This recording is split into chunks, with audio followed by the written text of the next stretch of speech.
बोलो क्या है? विश्वगुरु। अब बनाना है हिंदू हिंदू हिंदू। तुम सब इन संतों का साथ दो, हम सब हिंदू राष्ट्र देंगे। दोस्तों, अभी आप देख रहे हैं CJT न्यूज। अगर आपने इस चैनल को सब्सक्राइब नहीं किया तो इस चैनल को सब्सक्राइब कर लें। आज मैं बात करने जा रहा हूं बागेश्वर धाम पे। बागेश्वर धाम जो धीरेन्द्र शास्त्री हैं उन पे हम बात करने जा रहे हैं कि आखिर धीरेन्द्र शास्त्री के ऊपर इतना बवाल क्यों मच रहा है। कि आखिर कोई भी साधु संत जो मान लीजिए आप कहते हो कि वो जादू टोना करता है, या जो भी लोग आरोप लगाते हैं, चाहे मीडिया हाउसेस भी कुछ दिन पहले जब तक उन्होंने प्रमाण नहीं दिया था उससे पहले मीडिया हाउसेस भी उनके खिलाफ ही बयानबाजी कर रहे थे। कुछ मीडिया हाउसेस चला रहे थे कि क्या उनका चैप्टर खत्म हो गया, ऐसे बहुत सारे चीजें चला रहे थे। तो क्या बागेश्वर धाम के ऊपर प्रोपेगेंडा फैलाया गया था? क्या ऐसा कोई स्टंट था जो बागेश्वर धाम को बदनाम करने के लिए किया गया था?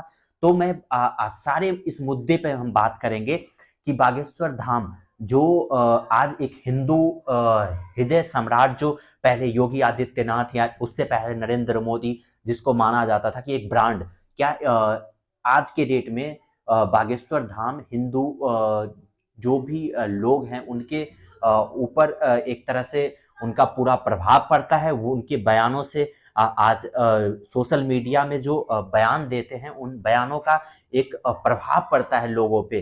तो क्या बागेश्वर धाम अभी 2 दिन पहले प्रयागराज गए थे। मैंने अभी एक वीडियो देख रहा था जो प्रयागराज में उनके जो सभाएं हो रही थी, उस सभाएं में दरबार लगी थी, उस दरबार में कुछ लोग घुस गए थे जो चोरी कर रहे थे। तो ऐसी घटनाओं हो रही है। तो आप एक चीज बताइए, जिस मुंबई में नागपुर में उनके ऊपर आरोप लगा, उस नागपुर की पुलिस ही उनको बाइज्जत बरी कर रही है कि इनके ऊपर कोई भी चार्जशीट दायर नहीं होता या कोई भी चीजें नहीं हुई। तो आखिर ये चीजें जब वो मना कर रही है तो लोग सोशल मीडिया पे क्यों उनको ऐसे बदनाम कर रही है, जो भी चीजें हैं। और दूसरी एक सबसे अहम मुद्दा है कि मैंने साधु होते हुए भी उनको एक चीज जरूर देखा है, मैं किसी जाति या किसी धर्म पे बात नहीं कर रहा हूं, लेकिन एक सबसे बड़ी बात यह है कि अगर आप किसी हिंदू देवी देवताओं के ऊपर अगर आरोप लगाते हो तो आप दूसरे धर्म के ऊपर भी आवाज उठाओ ना, जो धर्म परिवर्तन हो गया या और भी चीजें हो गई। कुछ दिन पहले उन्होंने किसी 10-12 लोगों को स्वेच्छा से धर्म परिवर्तन या जो भी चीजें कराई, उसके बाद उनके ऊपर आरोप लगने शुरू हो गए। आज अभी योगी आदित्यनाथ का भी बयान आया था कि आप हिंदू राष्ट्र के मुद्दों पे, तो अगर वो खड़े होकर किसी मंच से कहते हैं कि हिंदू राष्ट्र है, तो 100 से ज्यादा देशें जो मुस्लिम राष्ट्र घोषित है, क्या उसके ऊपर आप आवाज उठाने जाते हो? नहीं जाते हो ना। आप एक हिंदू जहाँ पे सुरक्षित अपने आप को महसूस करता है, उसी देश में आखिर ऐसे चीजें क्यों प्रोपेगेंडा फैलाई जाती है? अभी मैं जो न्यूज में ही देखता हूँ और जो वो खुद बोलते हैं बागेश्वर धाम कि उन्होंने कैंसर अस्पताल के लिए बनाने के लिए योजनाएं ला रहे हैं। तो आप, ये सबसे बड़ी बात है ना कि साधु संत अगर उनके पास चढ़ावा या पैसे आ रहे हैं तो बागेश्वर उनके ऊपर कृपा है अगर बजरंगबली की, तो वो बंदा आम जनों के ऊपर खर्चा कर रहा है ना। मैं कहता हूँ एक चीज बताइए, आप डॉक्टर हैं, कोई भी डॉक्टर है, अगर वो डॉक्टर के पास आप जाते हो, क्या आपको पता है 100% ABCD जो भी डॉक्टर हैं उनके पास जाने से आपका बीमारी सही हो जाएगा? नहीं पता ना। अगर उसी तरह से मैं एक एग्जाम्पल दे रहा हूँ, उसी तरह से अगर बागेश्वर धाम के पास जाने से किसी की अगर समस्याएं हल होती है तो कोई आपत्ति नहीं होनी चाहिए। किसी भी चीजों के लिए मैं कह रहा हूँ कि किसी भी सोल्यूशन के लिए आप किसी दूसरे के पास जाते हो, अगर वहां पे आपको लगता है कि यहाँ पे मेरी समस्याएं हल हो सकती है, तो ये अंधभक्ति नहीं है। मैं यही कहना चाह रहा हूँ, जो आप समझ रहे हो। अब किसी डॉक्टर, कोई भी बड़े से बड़े डॉक्टर के पास आप जाते हो, इलाज कराते हो, नहीं सही होता है। कोई छोटे से डॉक्टर के पास जाते हो, आप इलाज सही हो जाता है। तो इसका मतलब ये नहीं है ना कि वो जादू टोना कर दिया या कुछ कर दिया, उनके ऊपर विशेष कृपा है।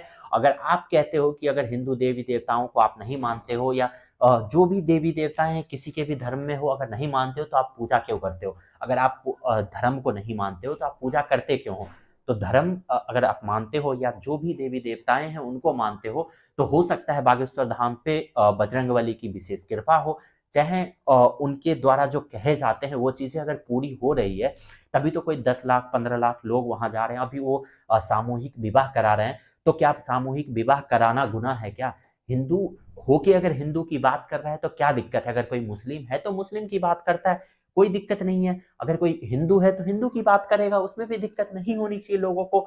तो सिर्फ प्रोपेगेंडा के नाम पे मैं आपको आगे एक दो वीडियो दिखाऊंगा इसमें, जो आप खुद डिसाइड कीजिए कि आखिर क्या है, क्या चल रहा है हिंदुस्तान में। इस पे सरकार को भी संज्ञान लेनी चाहिए कि आखिर आप पठान मूवी में जो भी विवादें हुई, तो मूवी हिट कराने के लिए आपने विवाद करा दिया। मूवी हिट हुई नहीं हुई उस पे भी मैं सफाई बातें नहीं करूंगा, लेकिन जो बागेश्वर धाम है उस पे जो आरोप लग रहे हैं वो उसके एक एक जवाब अगर धीरेन्द्र शास्त्री जो बागेश्वर धाम के सरकार हैं, जो उनके सेवक हैं, वो हर खुले मन से ये कह रहे हैं कि बोलो क्या है विश्व गुरु अब बनाना है हिंदू हिंदू हिंदू। तुम सब इन संतों का साथ दो, हम सब हिंदू राष्ट्र देंगे। कौन कौन तैयार है?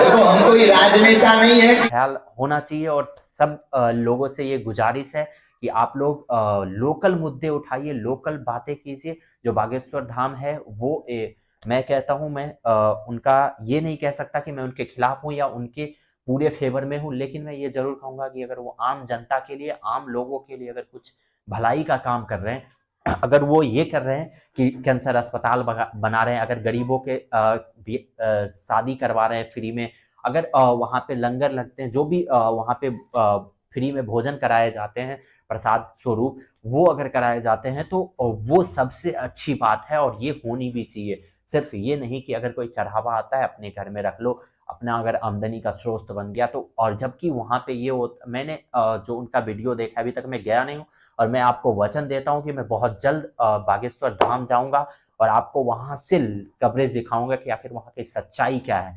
वहाँ क्या बागेश्वर धाम में सच में चमत्कार होते हैं? क्या वहाँ पे लोग जाने से स्वस्थ होते हैं? और स्वस्थ होते हैं तभी लोग जा रहे हैं। ये तो मैं सोशल मीडिया साइट से ही देख रहा हूँ, लेकिन बागेश्वर धाम पे एक अद्भुत कृपा तो जरूर है, ये मैं जरूर कहूँगा। और बागेश्वर धाम सरकार की अभी जो फरवरी में उनके सामूहिक विवाह हो रहे हैं, आप लोग भी वहाँ पे जाइए और बागेश्वर धाम पे देखिए कि आखिर सच्चाई क्या है, और सच्चाई से रूबरू होजिए। और ऐसे किसी के ऊपर प्रत्यारोप आरोप लगाने से पहले ये जरूर सोचिए, चाहे नागपुर के लोग लगा रहे हो, चाहे जो भी स्वामी प्रसाद मौर्य का जो बयान आया था कि उनको जेल में डाल दो, या कोई रामचरितमानस पे ऐसे बयान देते हैं। क्या रामचरितमानस हिंदू की आस्था नहीं है? अगर आप राम एक नाम ही काफी है हिंदू के लिए, जो दूसरे धर्म है उनके लिए भी वो चीजें उनके लिए सही है तो हिंदू के लिए ये भी सही है। तो ऐसी बातें नहीं होनी चाहिए। जो हमारे हिंदुस्तान है, ऐसे इसमें सब लोग मिलजुल के रहें। और लास्ट में मैं ये कहना चाहूँगा कि आप लोग ऐसे और भी दिलचस्प वीडियो के देखने के लिए CJT न्यूज़ को सब्सक्राइब करें और ज़्यादा से ज़्यादा शेयर करें। और मैं बहुत जल्द आप लोगों को एक नए रूप में आपको CJT न्यूज़ पे वीडियो देखने को मिलेगा। मैं उसके लिए तैयारी कर रहा हूँ और बहुत जल्द आपको इस पे नई एक आप आम जनता के लिए एक नई आंदोलन दिखेगी। तो आप लोग CJT न्यूज़ को देखते रहिए और इस चैनल को सब्सक्राइब कीजिए। तब तक के लिए जय हिंद,